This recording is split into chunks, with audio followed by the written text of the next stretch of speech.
সম্প্রতি পুলিশের সাবেক ও বর্তমান কিছু সদস্যের অবৈধ সম্পদ অর্জন সহ নানা অনিয়ম, দুর্নীতির সংবাদ গণমাধ্যমে প্রকাশিত হচ্ছে। এর মধ্যে সাবেক আইজিপি বেনজির আহমেদ, সাবেক বিএমপি কমিশনার আসাদুজ্জামান মিয়া, বরিশাল রেঞ্জের ডিআইজি জামিল হাসান, অতিরিক্ত ডিআইজি রফিকুল ইসলাম সহ বেশ কয়েকজন কর্মকর্তার টানা দুর্নীতির সংবাদ দেশ জুড়ে যখন আলোড়ন সৃষ্টি করেছে, তখনই গণমাধ্যমে প্রকাশিত সংবাদকে উদ্দেশ্য প্রণোদিত দাবি করে বিবৃতি দেয় বাংলাদেশ পুলিশ সার্ভিস অ্যাসোসিয়েশন। সেই বিবৃতির কড়া জবাব দিয়েছেও সাংবাদিকদের সংগঠন বাংলাদেশ ফেডারেল সাংবাদিক ইউনিয়ন ও ঢাকা সাংবাদিক ইউনিয়ন। এর মধ্যেই পুলিশে ব্যাপক রদবদল শুরু হয়েছে। এর আগে পুলিশ সার্ভিস অ্যাসোসিয়েশন বিবৃতি দিয়ে দাবি করেছে, প্রিন্ট ও ইলেকট্রনিক মিডিয়া এবং সামাজিক যোগাযোগ মাধ্যমে পুলিশের সাবেক ও বর্তমান সদস্যদের নিয়ে ধারাবাহিকভাবে আংশিক, উদ্দেশ্য প্রণোদিত ও ঢালাওভাবে প্রতিবেদন প্রকাশ করা হচ্ছে। সম্প্রতি দেশের কিছু ক্ষমতাধর বর্তমান এবং সাবেক সরকারি কর্মকর্তাদের বিপুল ও অস্বাভাবিক সম্পদের বিবরণ সংবাদ মাধ্যমে প্রকাশিত হয়েছে। দায়িত্বশীল সাংবাদিকরা প্রাপ্ত তথ্য, দলিল যাচাই বাছাই করে প্রমাণযোগ্য বিষয়গুলোই প্রকাশ করছেন।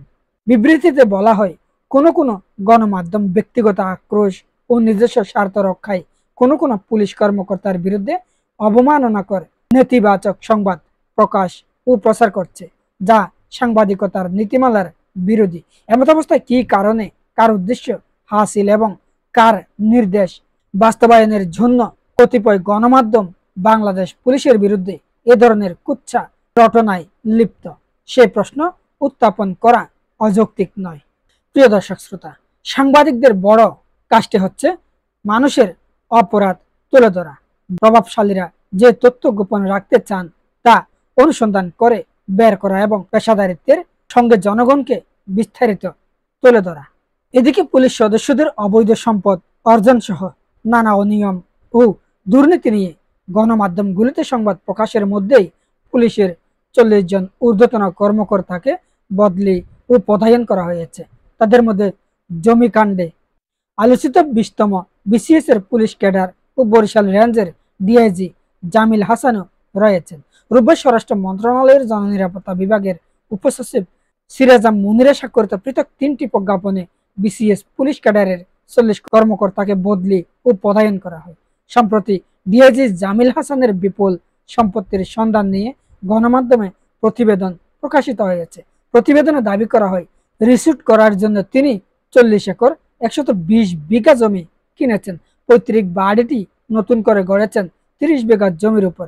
পাশে রয়েছে অন্তত 36 বিঘা জমির উপর গরুর বিশাল কামার, সঙ্গে আছে গরুর হাট। এই হাট থেকে ইজরা নেয় তারই পরিবার। তার এসব সম্পদের সন্ধান মেলে বরিশালের উজিরপুর উপজেলায়। এছাড়া ঢাকায় একটি ফ্ল্যাট ও 4টি গাড়ি রয়েছে। পুলিশ সদস্যদের অবৈধ সম্পদ অর্জন সহ নানা অনিয়ম ও দুর্নীতি নিয়ে গণমাধ্যমগুলোতে সংবাদ প্রকাশের মধ্যেই পুলিশের 40 জন ঊর্ধ্বতন কর্মকর্তাকে বদলি ও পদায়ন করার কথা বলা হয়েছে বিভিন্ন মাধ্যমে।